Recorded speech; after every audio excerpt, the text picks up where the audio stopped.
right, so in this section, we're going to talk about solution preparation. So we've been using solutions all semester long, and we've already talked about a little bit about how to prepare a solution, but we're going to go in a little bit more depth with this topic. All right, so solution prep. We've already talked about how to take a solution or create a solution by dissolving a solid in water, and in this case, we would use molarity or use the molarity calculation. What we're going to be focusing on here is taking a prepared solution that needs to be changed, diluted, and using the dilution calculation, which is given below. Now, the thing to keep in mind is that the amount of the solute is constant. Only the volume of the solution changes, and this is by adding more solvent. The equation is M1V1 is equal to M2V2, where M1 stands for the molarity of your original solution. V1 is the volume of your original solution. M2 will be the molarity of your new solution, and V2 would be the volume of your new solution. So just to give you a visual for how this looks, what we typically do is we take a flask that looks something like this, and we will take a specific amount of that solution out of that flask and put it into the new flask to create our new solution.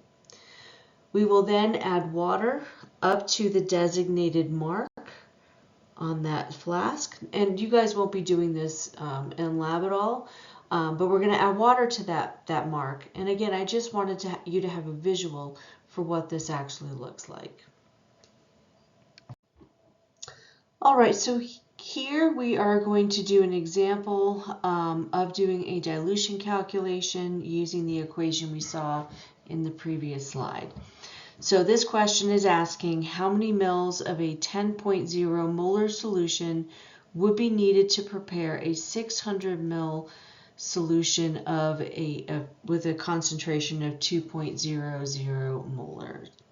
All right, so what I want to do is I want to set up my equation.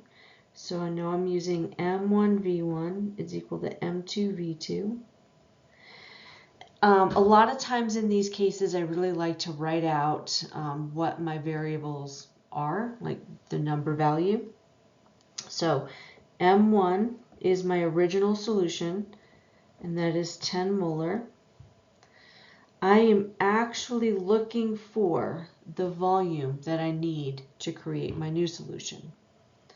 So my new solution will have a concentration of 2.00 molar, and my new solution will have a volume of 600 mils.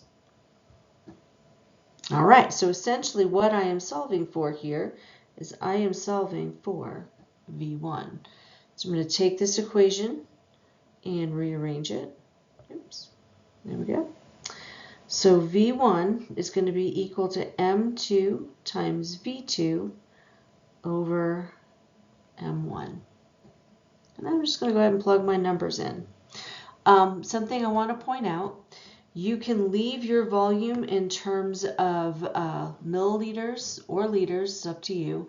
Just make sure that both volumes are in the same unit. All right, so my new solution has a concentration of 2 molar and a volume of 600 milliliters. My original solution is 10 molar. So when I plug my numbers in, I get an answer. Oh, let's try that again. Of 120 milliliters. It's got the correct number of sig figs. Each variable in this problem has 3 significant figures, so my final answer has 3 significant figures.